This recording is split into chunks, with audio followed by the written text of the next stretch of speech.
el honor. Y este salmo habla de eso. Y el salmista lo hace a pesar de la circunstancia que pueda estar pasando, de las adversidades, a pesar de que hombres impíos gobiernen y estén a cargo de la ciudad, del país, del mundo. Y dice este salmo al músico principal sobre no destruya, salmo de Asaf, cántico. Este término no destruyas no hace referencia a un momento particular de la historia, sino simplemente a un salmo, un cántico que debía ser tocado ligeramente con cuerdas.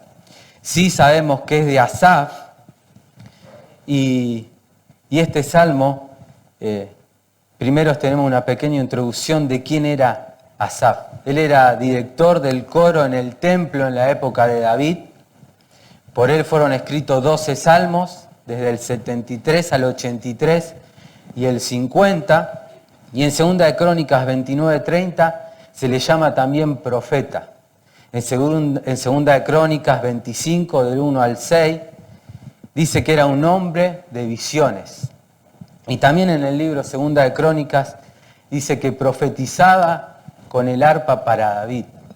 ¿Por qué comento esto y hago esta introducción? Porque Asaf era un varón consagrado a Dios en todo su servicio, en toda su vida, en su ministerio, su trabajo, para gloria y honra de Jehová.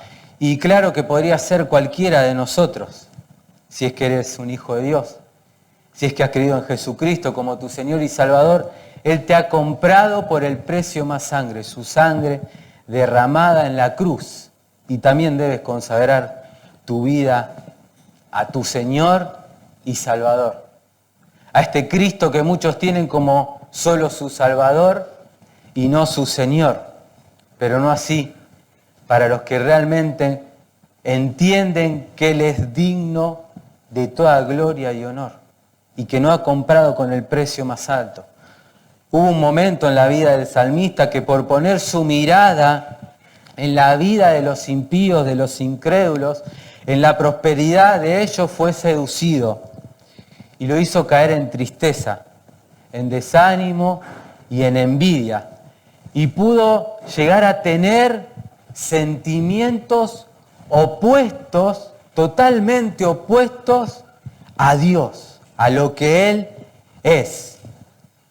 Hasta que dice en uno de los salmos, entrando en el santuario de Dios, entendió el fin de ellos, de los injustos, de los impíos, que no había por qué desear lo que ellos tienen, que no había por qué tener envidia, porque Él tenía el tesoro más preciado, la vida eterna. Y nosotros, si somos hijos de Dios, tenemos el tesoro más preciado, que es Jesucristo. Y el salmista dice, el acercarme a Dios es el bien, poniendo su fe y esperanza en Jehová para contar todas sus obras. Y pudo entender que Dios es justo, soberano, juez justo. Y en el primer versículo el salmista habla representando al pueblo y dice, te alabamos, oh Dios, te alabamos, pues cercano está tu nombre, los hombres cuentan tus maravillas. ¿Lo puedo leer así? Te alabamos, oh Dios, te alabamos. O lo puedo leer con más fervor. Te alabamos, oh Dios, te alabamos. Y no sería una actuación, y no es una actuación, porque debe ser lo que sale del corazón al que ve a Cristo como su Señor y Salvador, al que entiende lo que hizo Cristo por él, por un miserable pecador, y debe ser continuo en nuestra vida, una vida de alabanza, porque entendimos y vimos sus maravillas. Te alabamos, oh Dios, te alabamos. Y alabar a Dios no solo encierra cantar como lo hemos hecho, que está bien, no solo es la lectura de su palabra, que lo hacemos en el culto principal, no es solo orar. Alabar a Dios encierra toda acción que glorifica, ensalza y bendice el nombre de Él, su persona, lo que Él es. Alabar a Dios es celebrar. Alabar a Dios es alardear de Él, dando gracias. En la versión Reina Valera 1960 dice, te damos gracias, oh Dios, te damos gracias. Y eso también es una forma de alabar a Dios. Y tenemos la razón por la cual el salmista lo hace. Pues cercano está tu nombre. Pues cercano está tu nombre. Los hombres cuentan tus maravillas. El nombre de Dios, su nombre dice lo que Él es. Y algo, solamente algo de lo que Él es está en este salmo. Algo. Y así todo, no podemos llegar a contemplar lo justo que Él es. Y así todo no podemos llegar a contemplar lo soberano que Él es. No podemos en este cuerpo, honestamente, todavía aún luchando con el pecado, no podemos darle toda la gloria y la honra y la alabanza que Él se merece. Lo que Él es está reflejado en este salmo, pero solo algo, porque Él es inescrutable. No podemos medir completamente ni entender ninguno de esos atributos. Lo creemos por fe y lo entendemos, pero no somos capaces de comprender en toda su magnitud ninguno de sus atributos. Nadie puede contemplar ni alabar completamente como Él se merece, aunque los hombres cuenten sus maravillas. Y es lo que debe hacer todo hijo de Dios. Contar que Él es el creador. Esta palabra, Dios, te alabamos, oh Dios, es Elohim, el creador, el todopoderoso.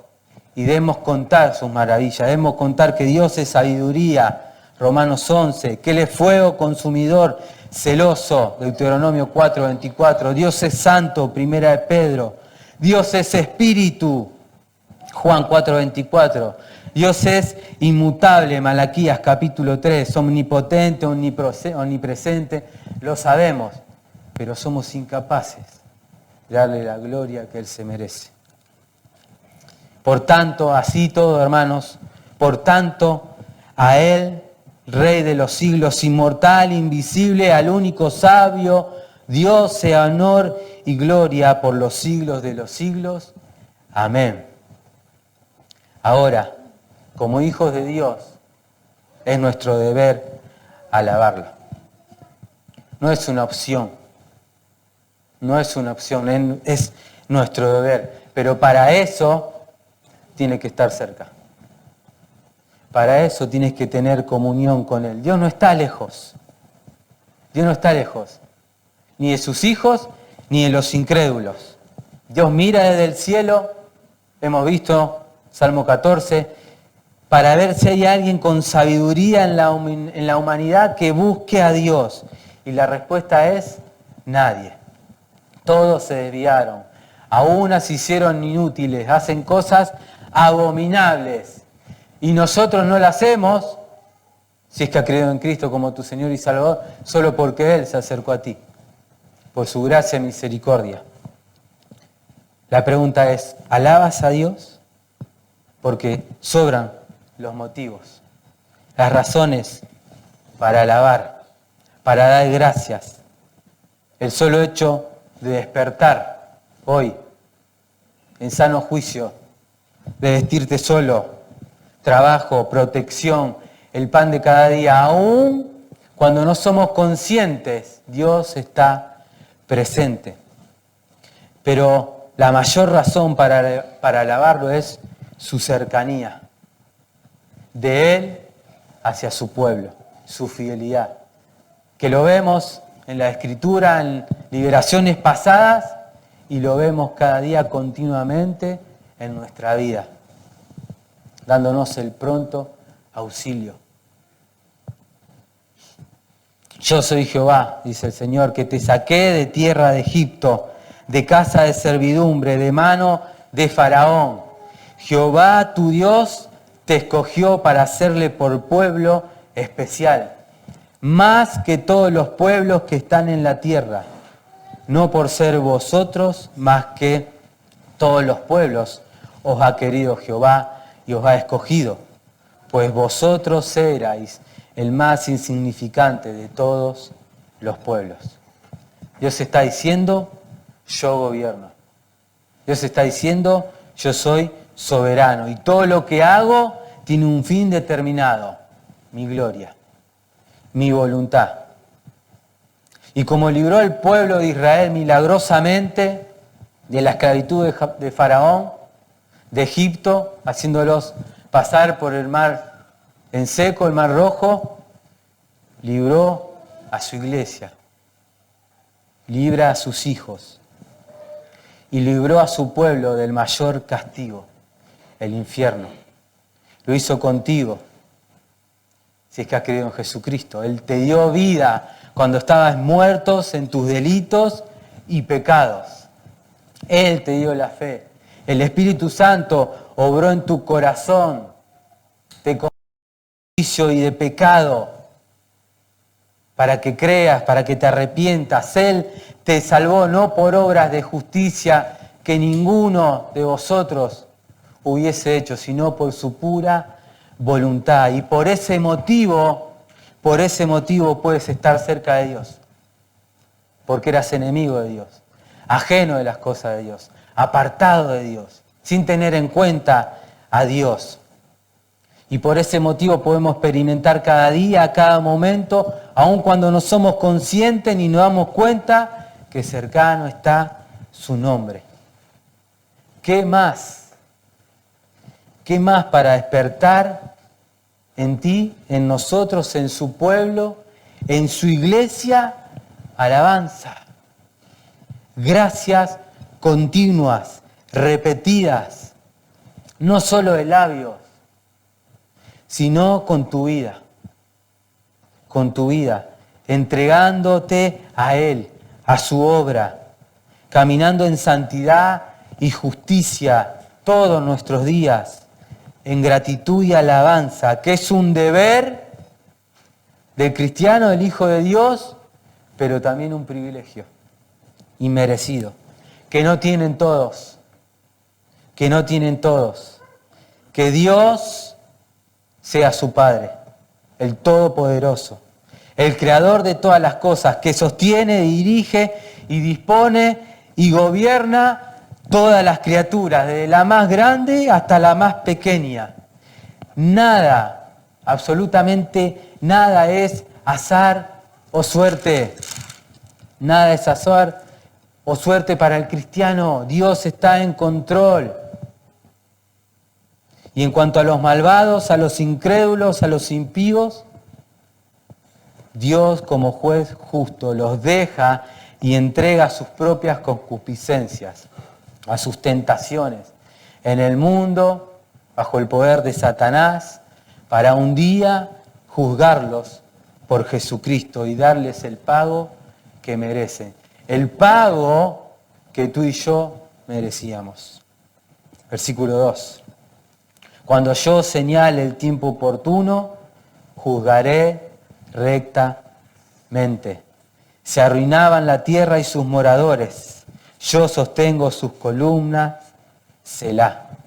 Aquí está hablando el salmista de parte de Dios, es como si estuviera hablando Dios, y Dios ha establecido un tiempo específico en que Él va a juzgar al mundo.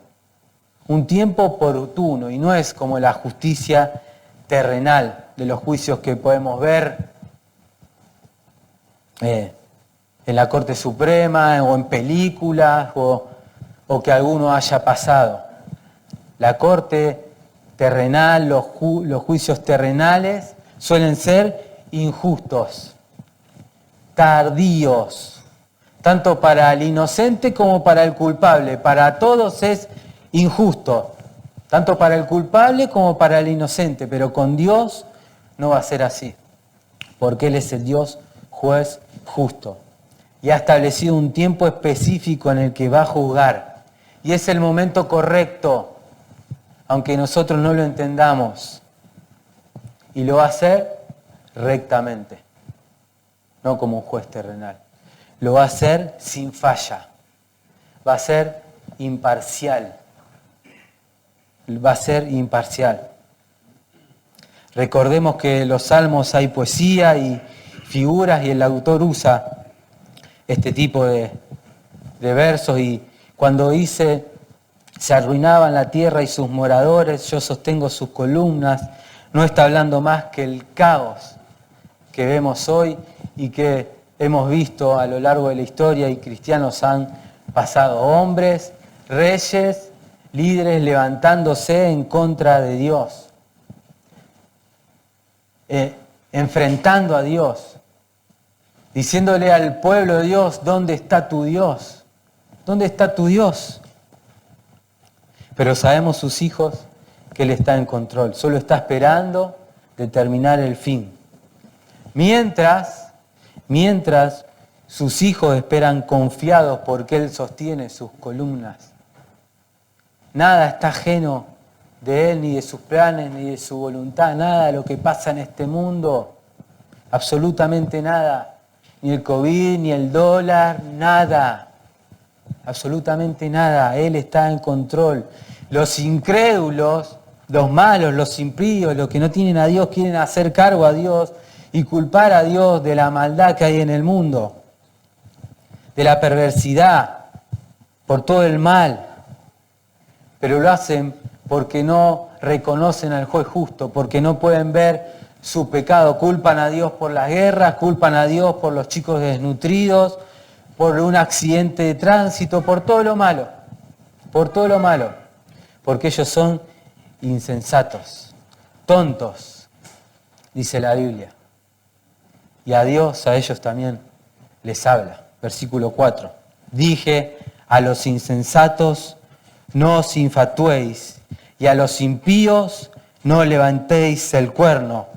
No levantéis en alto vuestro cuerno, no habléis con cerviz erguida, porque ni de oriente ni de occidente, ni del desierto viene el ensalzamiento, mas Dios es el juez. A este abate y a aquel ensalza. Dije a los insensatos: no os infatuéis, y a los impíos: no levantéis el cuerno. Proverbios 21:4 dice: altivez de ojo y orgullo de corazón, que es el brillo de los impíos, es pecado. Estos se jactan de su maldad, aunque a ellos su camino le parece recto, correcto. Hacen tesoros con su lengua mentirosa, dice el Señor. Y ellos levantan el cuerno en alto. El cuerno es símbolo de fuerza, de autoridad.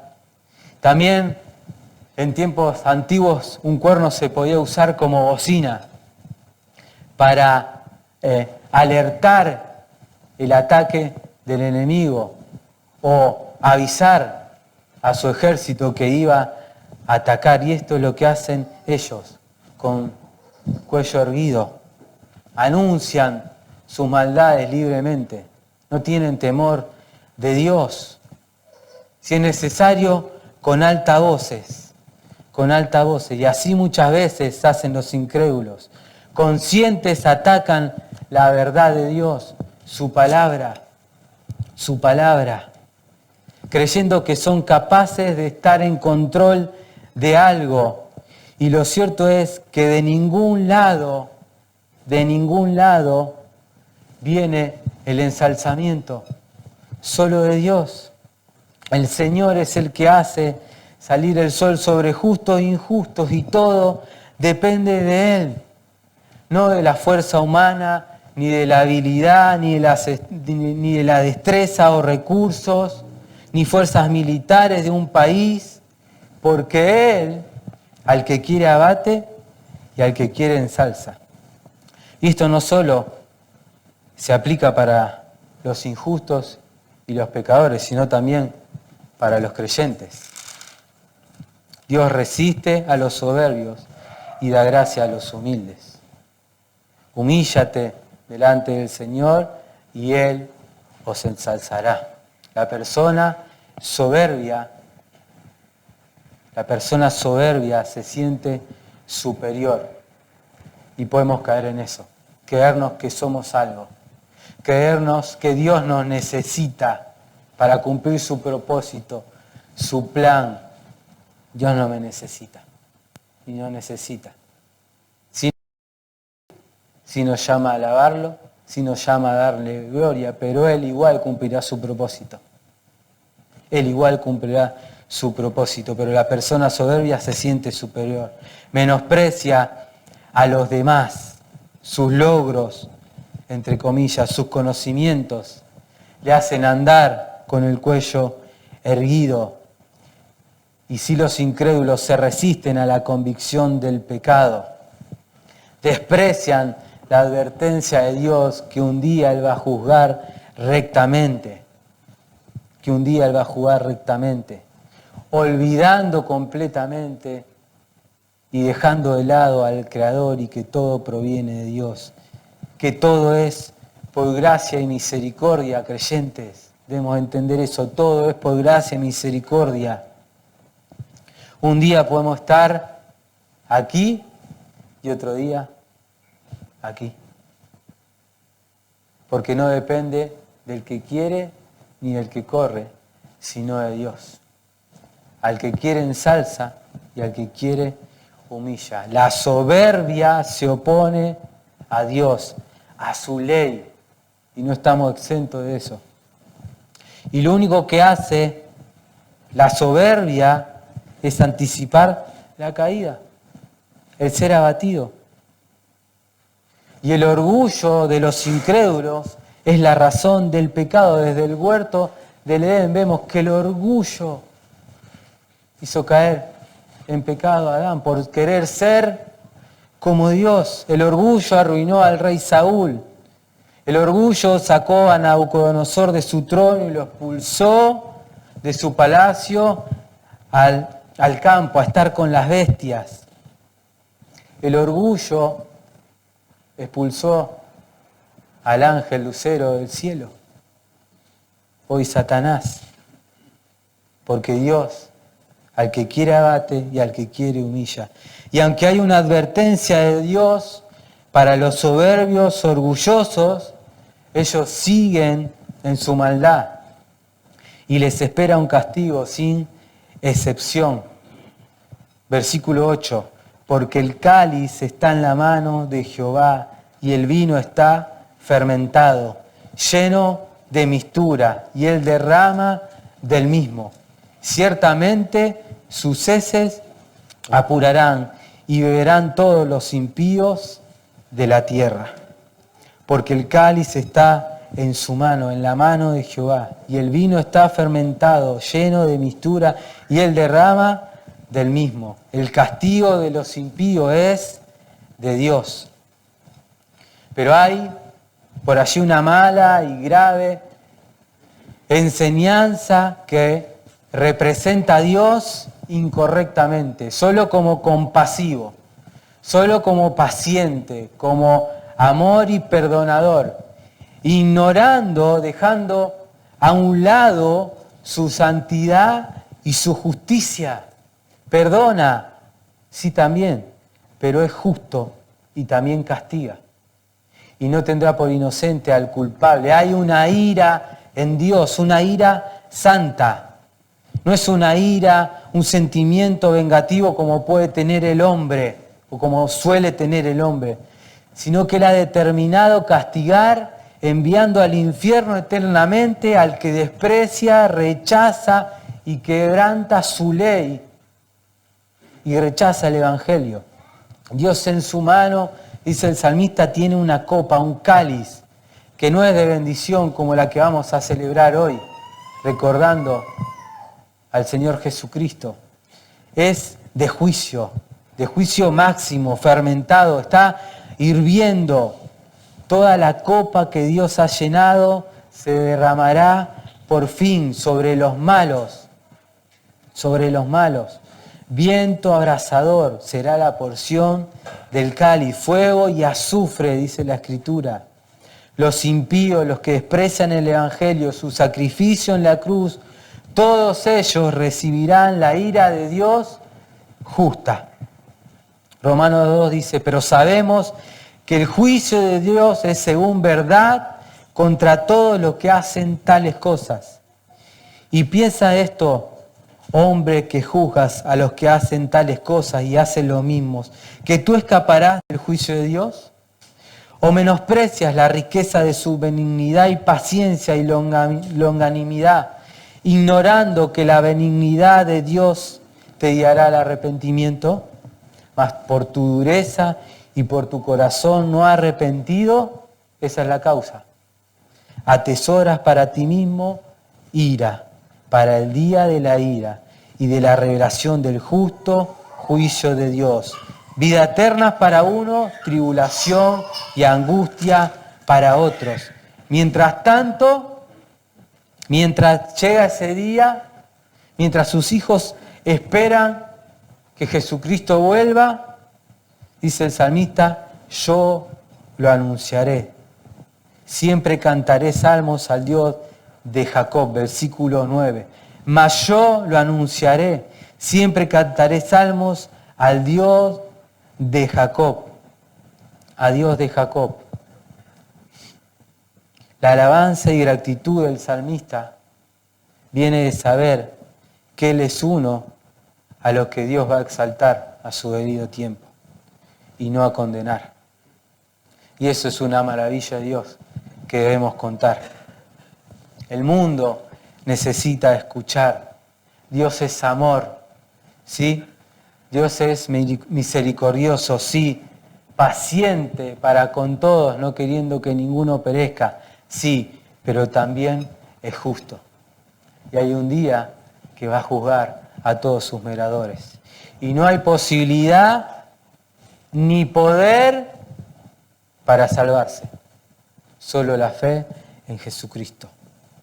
Solo la fe en Jesucristo. Versículo 10. Dice, y quebraré todos los cuernos de los pecadores.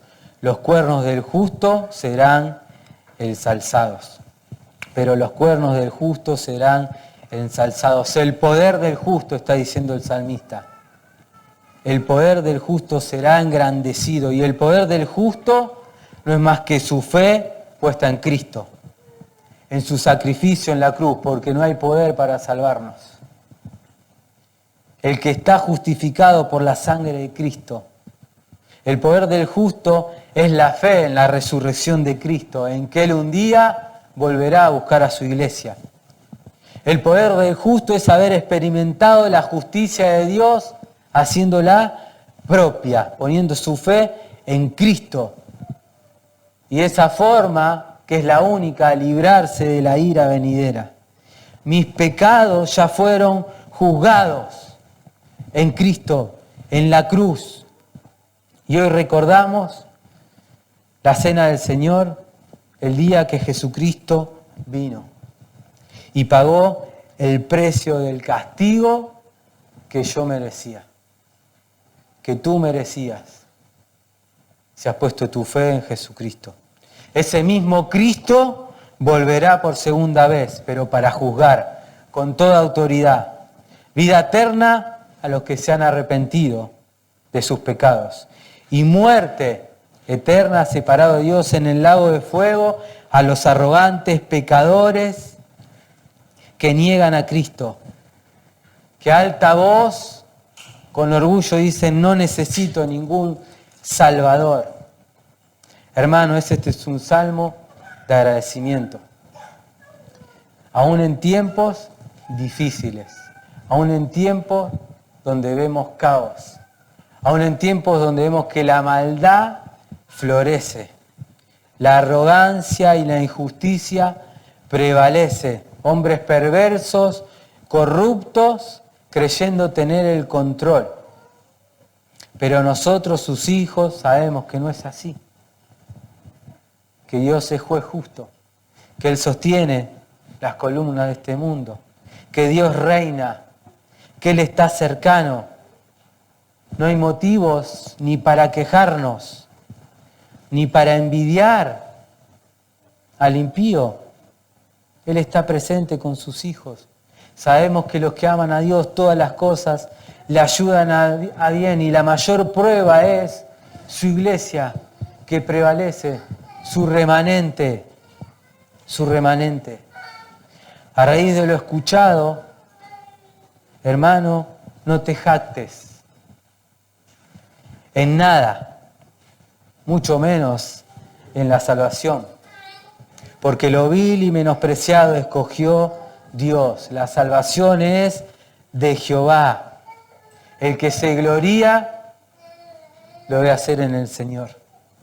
El que se gloríe, gloríese en el Señor. No te jactes en nada.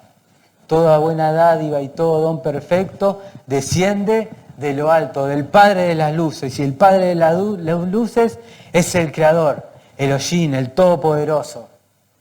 Si crees que sabes algo, aún no sabes nada. Porque Dios es inescrutable. No te jactes. Segundo, vive agradecido.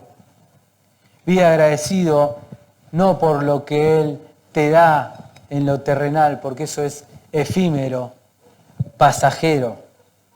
Vive agradecido por las riquezas espirituales que tenemos en Cristo Jesús. Por las riquezas espirituales. Recuerda que estabas muerto. Muerto. Jeremías 9, 23 y 24 dice, así dijo Jehová, no se alabe el sabio en su sabiduría, ni en su valentía se alabe el valiente, ni el rico se alabe en sus riquezas, mas alábese en esto, en el que se hubiere de alabar, en entenderme y conocerme, que yo soy Jehová, que hago misericordia, juicio y justicia en la tierra, porque estas cosas quiero. Y eso es lo que quiere Dios. Que no nos alabemos a nosotros mismos. Él es el único digno de alabanza, gloria y honra. Nombre sobre todo, nombre. Y Él sí quiere justicia. Él sí quiere misericordia de sus hijos. Piedad. Tercero, recuerda cada día, repetidas veces, para que podamos tener una alabanza continua a Dios, repetidas veces la oración de Cristo. Padre mío, dijo el Señor, si es posible, pasa de mí esta copa, pero no sea como yo quiero, sino como tú. Y a veces olvidamos que por segunda vez oró el Señor. Por segunda vez oró el Señor diciendo, Padre mío, si no puedes pasar de mí esta copa sin que yo la beba, hágase tu voluntad. El Señor Jesús tomó la copa de la ira de Dios contra los pecadores, la que merecía el pecador, para que su pueblo, para que su iglesia, para que tú, si has creído en Jesucristo como tu Señor y Salvador, no tengas que probarla. Creo que tenemos suficientes motivos para alabarlo y para darle gracias, porque su nombre es digno de alabar, de gloria y honra por sobre todo nombre. Que el Señor les bendiga.